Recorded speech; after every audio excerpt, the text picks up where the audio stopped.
पे त कारोबार उहो करूं जेको आम माण्हू खे फ़ाइदो पहुचाए।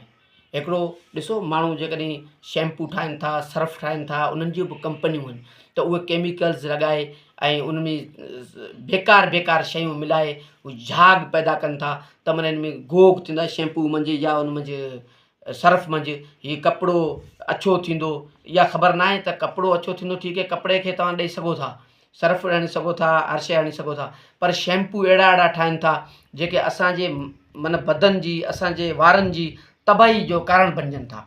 त अहिड़ा जेकॾहिं माण्हू इहे शयूं ठाहिनि था त इहे बि नुक़सानकार आहिनि। त उन्हनि खे सोचणु खपे कारोबार कयो, सुठो कयो, बिस्मिल्लाह करे कारोबार तवक्कल ते शुरू कयो, पर तव्हां आम माण्हू जो फ़ाइदे जो सोचो।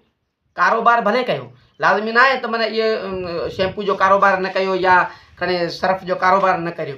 कारोबार भले करियो, पर कारोबार खे तव्हां सोचे सम्झे ॿिए जी भलाई जो सोचो, ॿिए जो नुक़सानु न सोचो।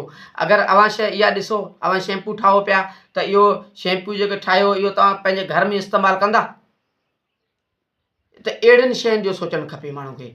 कारोबार बहितरीनु शइ आहे, पर तव्हां उन मां लाभ हासिलु करे सघो था। 10, 15, 20, 50 माण्हू अव्हां ग़रीबनि खे पंहिंजे धंधे में लॻाया आहिनि, पंहिंजे कमकार में लॻाया आहिनि, हुननि खे तव्हां पर मंथ पे कयो था, इहो बि वॾो फ़ाइदो आहे। त अव्हां 20, 25 माण्हू रोज़गार लॻाया आहिनि त अलाह पाक उन अव्हां ते बि इन ॻाल्हि ते तमामु ख़ुशि थींदो। पर वरी ॿियो पासो जॾहिं ॾिसूं था त आम माण्हू जो नुक़सानु थिए थो, त इन नुक़सान खां बचण जे लाइ तव्हां अहिड़ो रस्तो इख़्तियार कयो, अहिड़ो रस्तो इख़्तियार करियो त आम माण्हू जो फ़ाइदो थिए। हाणे अहिड़ियूं कंपनियूं आहिनि जेके नाकारा आहिनि, जीअं मिसाल तौरु जीअं डालडा जूं कंपनियूं आहिनि, उहो अलाए छा आहे, उहो छापा लॻनि था, असीं ॾिसूं था त उन ते हॾियूं ॻारियूं ऐं डालडा आयल डॿनि में पैक कयो अॻिते हलाए छॾनि था, डीलरनि खे ॾियनि था, सस्ते अघ में विकिणनि था, त उन्हनि डीलरनि खे बि फ़ाइदो थिए, अॻिते दुकानदार खे फ़ाइदो थिए।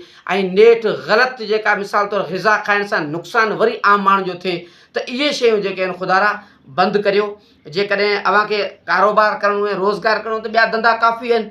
हरू भरू खाधे पीते जी शयुनि मंझि तव्हां फ़ाइदो हासिलु करण जे लाइ, पंहिंजो फ़ाइदो हासिलु करण जे लाइ ॿिए जो नुक़सानु न बणिजो। त कोशिशि करियो, आम माण्हू जो भलो सोचो, फ़ाइदो सोचो। Thank U very much.